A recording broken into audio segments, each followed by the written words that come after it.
दोस्तों Annabelle doll डर के लिए नाम ही काफ़ी है। दोस्तों इस भूतिया गुड़िया के बारे में तो आप सबने एक ना एक बार जरूर सुना ही होगा, जिसे दुनिया की सबसे कर्स डॉल भी कहा जाता है।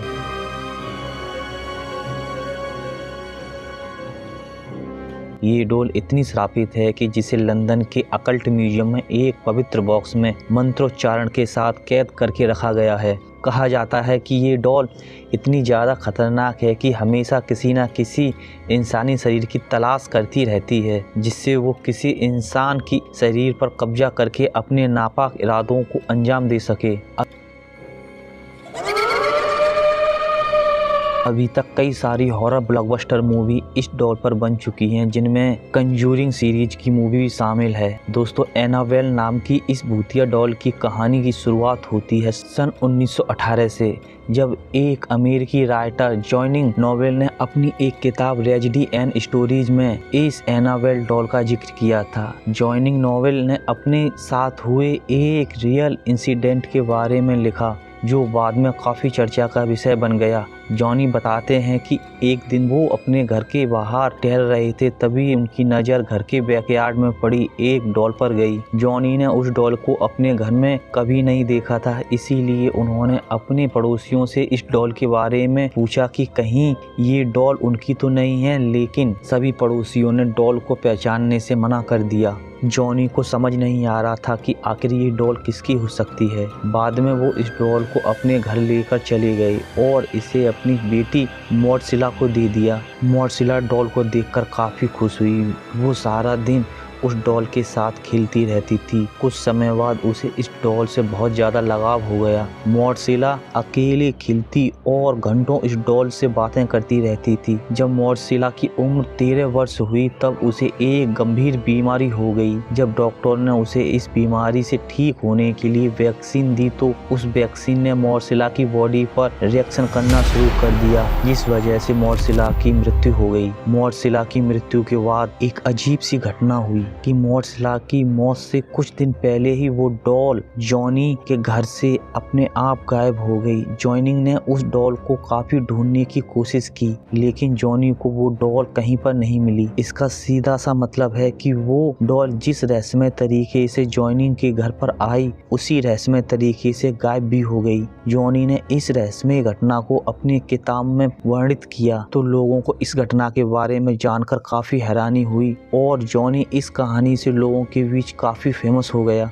इस घटना के कई दशकों तक ये डॉल कहीं पर भी दिखाई नहीं दी और धीरे धीरे लोग इस डॉल के बारे में पूरी तरीके से भूल गए। लेकिन कई दशक के बाद सन 1977 में ये डॉल फिर से इस दुनिया में नजर आई, जब एक महिला हॉबिटो नाम के एक एंटिक शॉप में शॉपिंग कर रही थी। तभी उसकी नज़र इस अजीब सी दिखने वाली गुड़िया पर गई, जिसे उसने बिना सोचे समझे खरीद लिया। उस महिला ने ये डॉल अपनी बेटी डोना को बर्थडे गिफ्ट में दे दी। डोना उस समय नर्सिंग की पढ़ाई कर रही थी। डोना एक हॉस्टल में अपनी 2 सहेलियों के साथ रहती थी। डोना अपनी माँ के द्वारा दिए गए गिफ्ट से काफी हैरान भी थी, क्योंकि अब डोना की उम्र डॉल के साथ खेलने की नहीं थी। लेकिन फिर भी उसे अपनी माँ का ये गिफ्ट काफी पसंद आया और उसने उस डॉल को एक जगह पर रख दिया। लेकिन डोना की दोनों सहेलियों को ये डॉल काफी अजीब लग रही थी। डोना की एक सहेली जिसका नाम लू था, उसने डोना से इस डॉल को रूम में ना रखने के लिए कहा, क्योंकि उसे ये डॉल बहुत ही अजीब लग रही थी। लेकिन डोना ने उनकी बात को नहीं माना, उस डॉल को अपने रूम में रख लिया, जिसके बाद डोना के रूम में अजीबोगरीब घटनाएं घटना शुरू हो गई।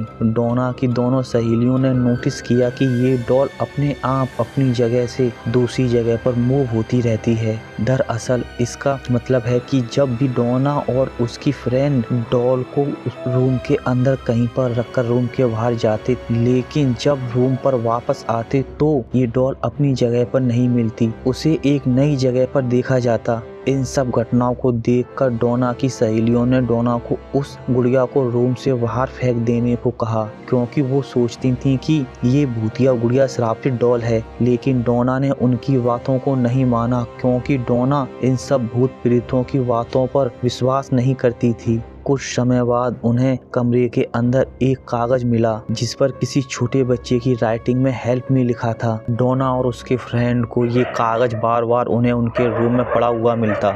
सबसे अजीब बात तो तब हुई जब ये सभी लोग कहीं बाहर से घूमकर रूम के अंदर आए तो उन्होंने डॉल की पीठ और कपड़ों पर खून के धब्बे लगे हुए देखे। किसी को भी समझ नहीं आ रहा था कि आखिर डॉल पर ये खून के निशान कहां से लगे हैं। इसके बाद डोना की दोनों सहेलियों ने इस डॉल को घर से बाहर निकालने को कहा, लेकिन डोना ने फिर भी उनकी किसी बात को नहीं माना, क्योंकि शायद डोना को भी मॉर्सिला की तरह उस डॉल से लगाव हो गया था, या कहें कि वो डॉल धीरे धीरे डोना को भी कंट्रोल करने लगी थी। एक दिन लू रूम में अकेली थी, जबकि डोना और उसकी दूसरी सहेली बाहर से घर के अंदर आ रही थी। तभी डोना को लू के चीखने की आवाज सुनाई दी, जिसके बाद वो भागती हुई लू के पास पहुंची तो उन्होंने देखा कि लू बेहोशी की हालत में फर्श पर पड़ी हुई है और उसके शरीर पर गहरे चोट के निशान बने हुए हैं।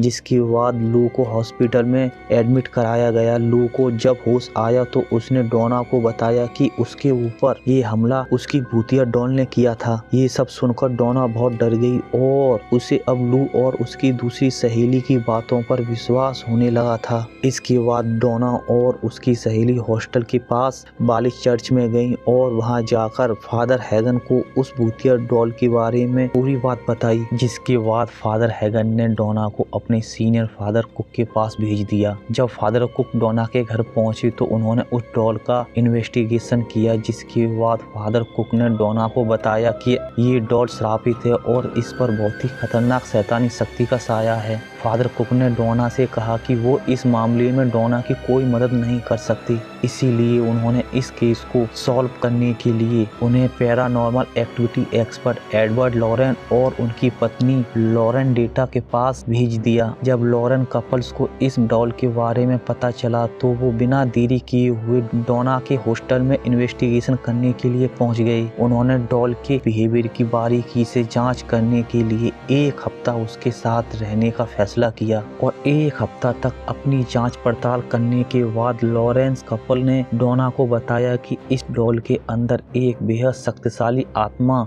का वास है और अब ये शैतान इस डॉल से निकलकर एक इंसानी शरीर में जाना चाहता है और इसके लिए इस शैतानी आत्मा ने डोना को चुना है। हमें जितनी जल्दी हो सके इस डॉल को डोना से दूर करना होगा। उनकी बातें सुनकर डोना बहुत ही डर जाती है, जिसके बाद वो इस डॉल को उन्हें अपने साथ ले जाने के लिए कहती है। लेकिन जब लॉरेन कपल इस डॉल को लेकर अपनी कार में बैठकर जाने लगे तभी अचानक से कार बेकाबू होकर एक पेड़ से टकरा गई और इस एक्सीडेंट में दोनों पति पत्नी बाल बाल बच गई, क्योंकि उस कार की स्पीड काफी कम थी। लोगों का मानना है कि कार के बेकाबू होने का कारण ये भूतिया डॉल ही थी। इसी डॉल ने अपने शैतानी शक्तियों से कार के सिस्टम को फेल कर दिया था। लॉरेंस कपल जब अपने घर पहुंचे तब उन्होंने इस डॉल को तंत्र मंत्र और बहुत सारे धार्मिक अनुष्ठानों, पवित्र जल आदि की सहायता से एक कांच के बॉक्स में इस डॉल को कैद करके रख दिया।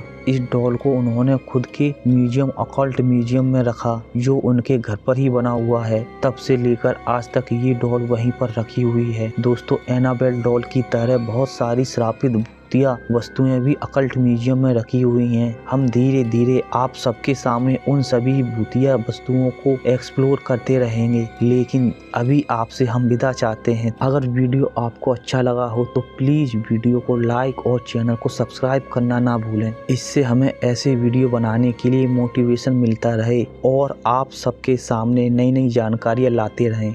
तो मिलते हैं अपने एक नई वीडियो में एक नए रहस्य के साथ। तब तक के लिए बाय बाय।